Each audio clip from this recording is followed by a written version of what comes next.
Merentiel de saída do Palmeiras. E Patrick, você sabia que o São Paulo ainda não pagou nenhum centavo pela compra do meio atacante? Vídeo de hoje do canal do Nicola trata sobre esses dois temas e fala também sobre o Corinthians e Yuri Alberto.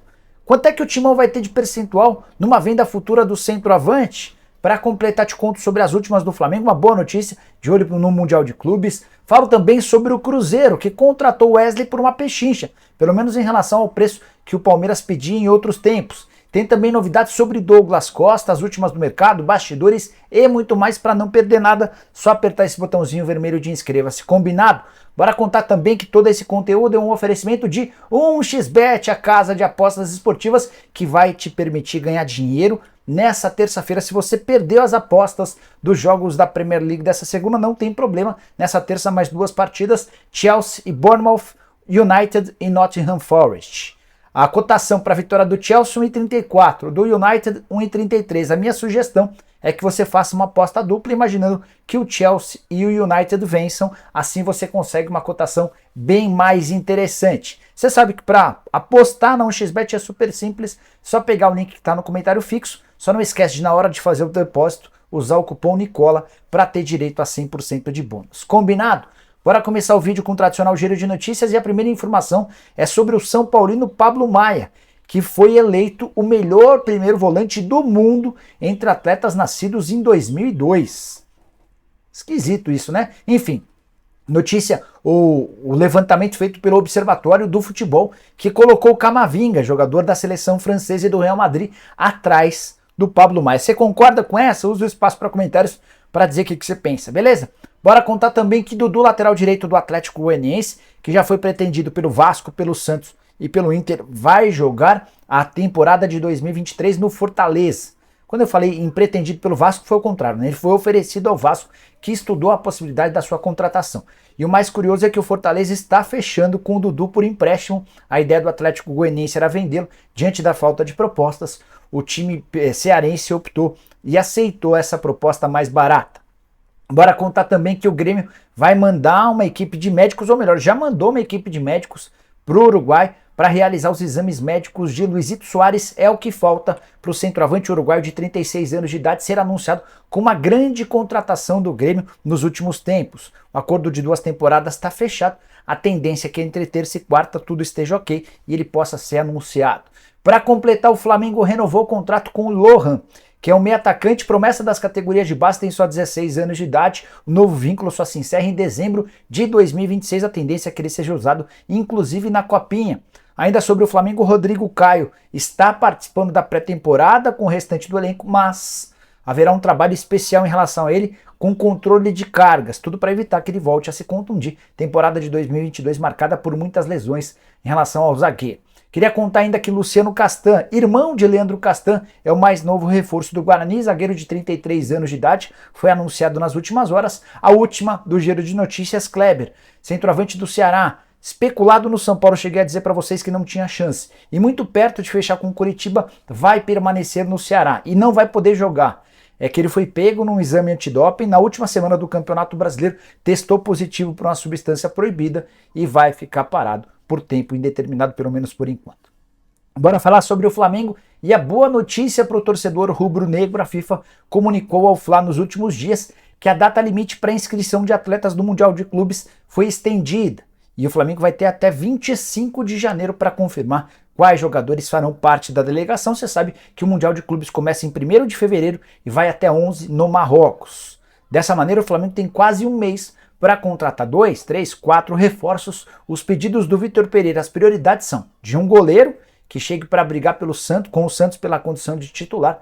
A ideia também é trazer pelo menos um meio-campista, um volante, o Gerson é o nome dos sonhos, e um reserva para Arrascaeta. O reserva para Arrascaeta, nesse momento, parece ser o Quinteiro, jogador colombiano que pertence ao River Plate, está de saída do River, o contrato acaba em 31 de dezembro. O Flamengo também trabalha nos bastidores para trazer mais um lateral direito e um atacante de velocidade pelos lados do campo. Esse atacante pode ser Douglas Costa, de quem eu quero falar agora.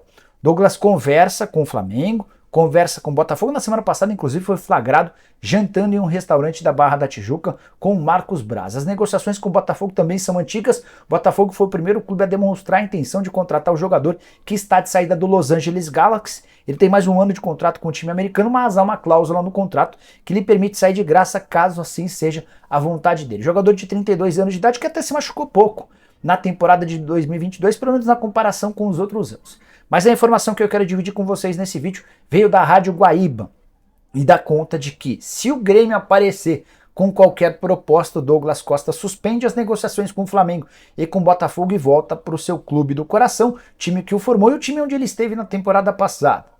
Douglas chegou a ser sugerido para os dirigentes do Grêmio, Renato Gaúcho gostou da ideia, mas há uma resistência em relação ao nome dele, especialmente entre torcedores. Você vai lembrar que na temporada de rebaixamento do Grêmio em 2021, ele se meteu em várias polêmicas, casamento, enfim, foi uma passagem desastrosa. E há muito temor dos dirigentes em relação à contratação do Douglas, que quer muito voltar ao Grêmio. Tô curioso para saber como é que essa história vai terminar e enquanto a gente aguarda por cenas dos próximos capítulos, quero te contar que o Grêmio já fechou com mais um reforço. Trata-se do lateral direito Fábio, 32 anos de idade, ele é irmão gêmeo do Rafael que já joga no Botafogo.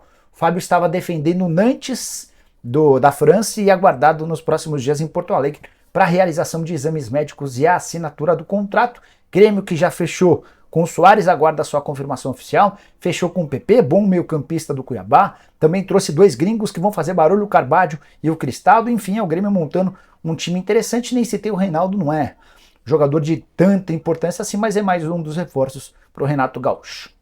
Bora falar agora sobre o Cruzeiro, que conseguiu uma pechincha ao fechar com o Palmeiras. Pelo Wesley, tenho contado para vocês há alguns dias que o negócio foi sacramentado em 3 milhões de euros por 50% dos direitos econômicos.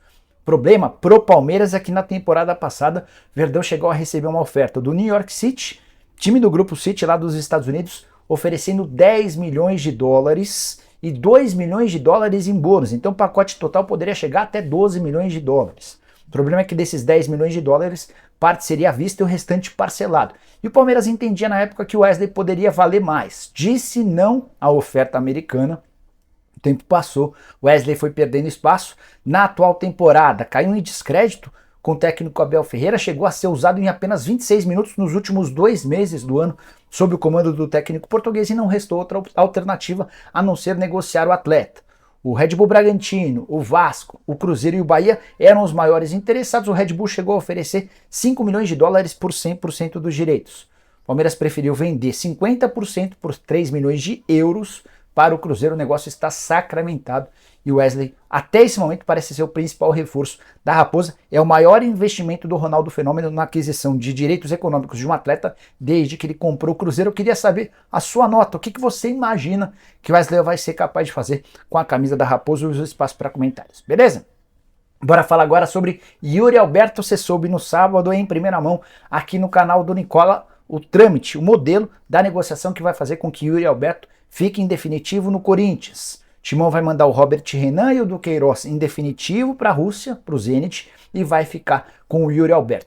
Algumas novidades em cima desse modelo estão sendo reveladas nas últimas horas. O craque Neto, em seu programa na Band, disse nessa segunda-feira que o Corinthians está adquirindo 50% dos direitos econômicos do Yuri Alberto. Vale a lembrança de que o Zenit é dono de 90% e o Internacional tem outros 10%. Fui checar com a minha fonte que passou todos os detalhes a respeito das tratativas e a pessoa confirmou que de fato o Corinthians vai ter 50% dos direitos econômicos do Yuri, o restante, os outros 50%, divididos entre o Zenit e o Internacional. Outra informação importante, essa ainda é incerta. Quanto o Corinthians vai ter dos direitos econômicos de Duqueiroz e Robert Renan, isso ainda está sendo definido, mas o Corinthians seguirá com uma pequena parte, uma fatia do zagueiro e do volante. Hoje o Corinthians tem 55% dos direitos do Robert Renan e 90% dos direitos do Duqueiroz. Nessa negociação, o Corinthians ainda vai receber de volta o Ivan, que estava emprestado ao Zenit até a metade do ano. O Ivan volta e deve ser negociado com o Vasco, embora exista um outro clube interessado. Tem ainda o Mantuan, que pode ficar mais 6 meses na Rússia para que o Zenit decida se vai ou não comprá-lo por 10 milhões de euros. ou mais ou menos 55 milhões de reais. Tudo isso vai ser definido nos próximos dias, mas a negociação está fechada. O Yuri Alberto vai assinar um contrato de 5 temporadas e vai se tornar a contratação mais cara da história do Timão. Bora falar agora sobre o São Paulo com uma novidade. Você sabia que o São Paulo contratou o Patrick em uma temporada, mas não gastou nem sequer um centavo para a aquisição dos direitos econômicos até esse momento? Embora não exista dívida, São Paulo não pagou nada. Como é que funcionou essa história? Quando o São Paulo procurou o Patrick no ano passado, o São Paulo disse ao Internacional que gostaria de contar com o meio-campista, mas não teria fluxo de caixa para fazer qualquer pagamento em quantia na temporada de 2022. O Internacional topou receber os 3 milhões e 300 mil reais por 30% dos direitos econômicos a partir de 2023. Ou seja, o Patrick jogou de graça no São Paulo em 2022. Quando eu falo de graça em relação aos direitos econômicos, é óbvio que os salários eram sob responsabilidade do São Paulo, 500 mil reais por mês. A curiosidade é que agora o São Paulo tem em mãos uma proposta para vender o Patrick e pode faturar pelos 30%, que ele ainda não pagou nada, algo na casa dos 5 milhões de reais. Bom negócio, certo? Mais ou menos. É que o São Paulo vai receber os 5 milhões e vai ter de devolver 3 milhões e 300 mil ao Internacional e vai ficar com apenas 1 milhão e 700 mil por um jogador que foi extremamente importante ao longo da temporada. Para mim, só jogou menos bola do que o Caleri.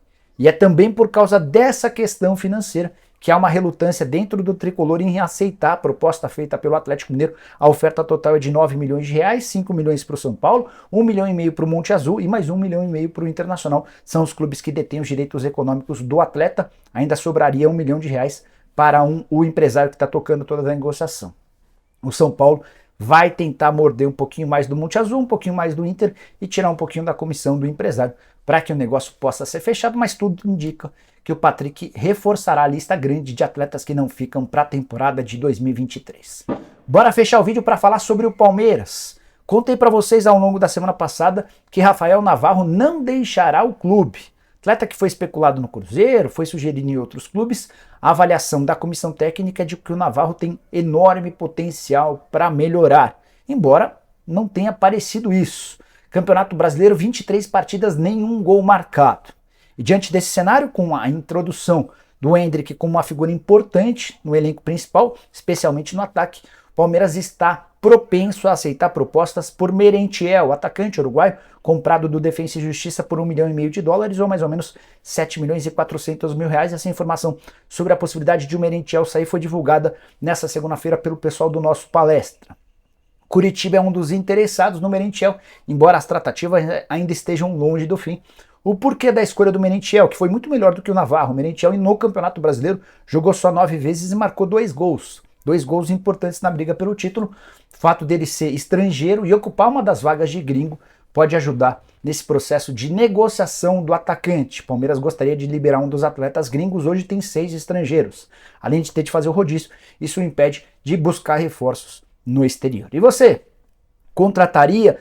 Liberaria o Merentiel? Ficaria com o Navarro? O que você pensa a respeito do futuro do Palmeiras? Use o espaço para comentários, não esquece de deixar like, de se inscrever no canal e de voltar às 7 horas da noite. Estaremos ao vivo com o programa do Nicola. Fechado? Abraço, tchau!